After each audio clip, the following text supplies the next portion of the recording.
Happy Tuesday, everyone. Welcome. If you are asynchronous, I hope you are having a great morning. What we're going to do right now is we're going to make sure we have our supplies out and ready to go. And during this lesson, we are going to start 101 and kind of get a background of what we are going to be learning about this week and reading about. So to kick us off, let me just put this disclaimer out for everyone. When we are online, if you're an online student, then you will be working on a Pear Deck in class. If you are an asynchronous kid, so you do come into school 2 times a week, but it's not today, you can write down any of the answers we talk about or any of the notes in a Google Doc or a notebook. That is up to you. If you're in person when we're doing these lessons, you're going to be writing your notes in a notebook, and we're going to be discussing our answers as a class. So online, we're going to have our Pear Decks open. Asynchronous, we're going to have our notebooks open. In person, we're going to discuss. So let's start lesson 101. Our short story we will be reading today is called President Cleveland, Where Are You? And this is taking place during the time of the Great Depression. So during the Great Depression, money was scarce for most people. That means a lot of people were really struggling financially. Because they didn't have money to spend on extravagant things, people had to decide what they truly cared about. So we're going to be asking ourselves today, what do our characters value? So let's use some of our background knowledge we may have. So take a moment and think about, what background knowledge do you have on the Great Depression? Have you ever heard of it before? What do you remember about it? So I want you to have that in your head for a moment. If you've ever read a book about the Great Depression, maybe you've learned about it in class, maybe you've watched a movie that took place during the Great Depression. This was a very important time in our history, and it has kind of changed the way we live now because of that. So this is the context from which our story takes place. But before we go on to the story, let's review some key vocabulary. So some new words that we are going to be learning is a protagonist and an antagonist. So a protagonist is the main character. This is the character around whom the action of the plot centers. This isn't necessarily a good person, but it's the person who our story is about. Where the opposite is true for an antagonist. The antagonist is the character that opposes the protagonist. So they're often part of the conflict of the story, but they're not necessarily a bad person or a villain. So for example, if you know the Disney Channel movie or the Disney movie of Maleficent, even though she is a villain, she is the main character of that story, making her a protagonist, where the antagonist is going to be the good people that oppose her.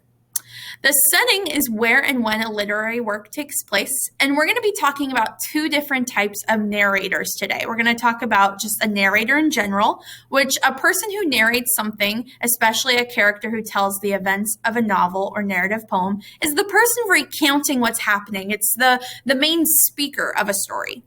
Where a sympathetic narrator, a narrator who takes the side of a character by portraying the character in a positive light, even though the character may not always be likable. So this is when our narrator feels positive or is attributing good qualities to our main character, even if they aren't a good character. So these are the words we're going to be focusing on today.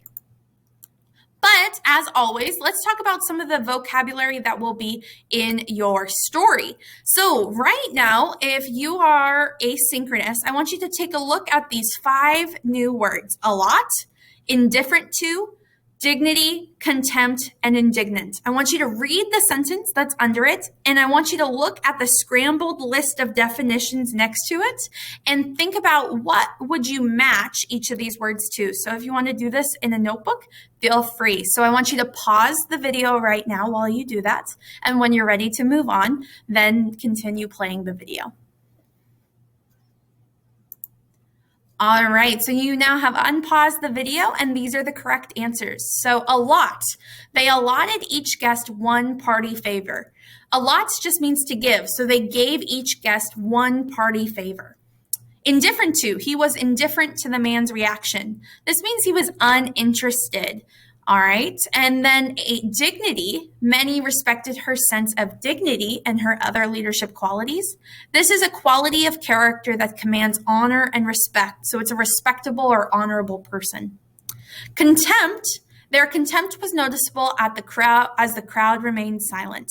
This is like scorn or intense disapproval.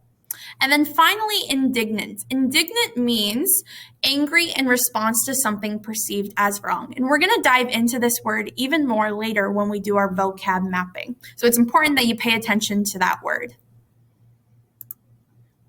All right, so our story takes place during a national crisis, and it's set during the time of the Great Depression. So let's take a moment and learn a little bit more about this time in history. Give it a sec.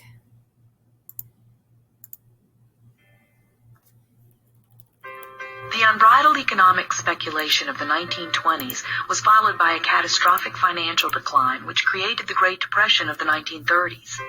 Industry and business slowed. Millions lost their jobs, with over 1/4 of America's workforce unemployed. Thousands stood in bread lines, and farmers had no market for their crops. 40% of the nation's banks failed, and families struggled for basic food and shelter.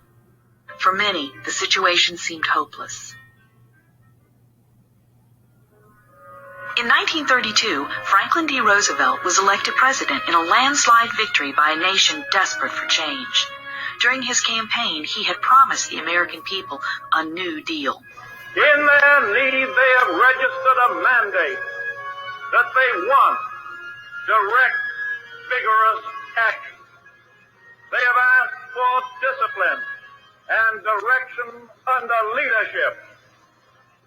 They have made me the present instrument of their wishes. In the spirit of the gift, I take it. With those words, Roosevelt took charge of the country. In the first 100 days, his administration and Congress passed bill after bill, creating relief agencies and greatly expanding the powers of government to control industry, business, and labor.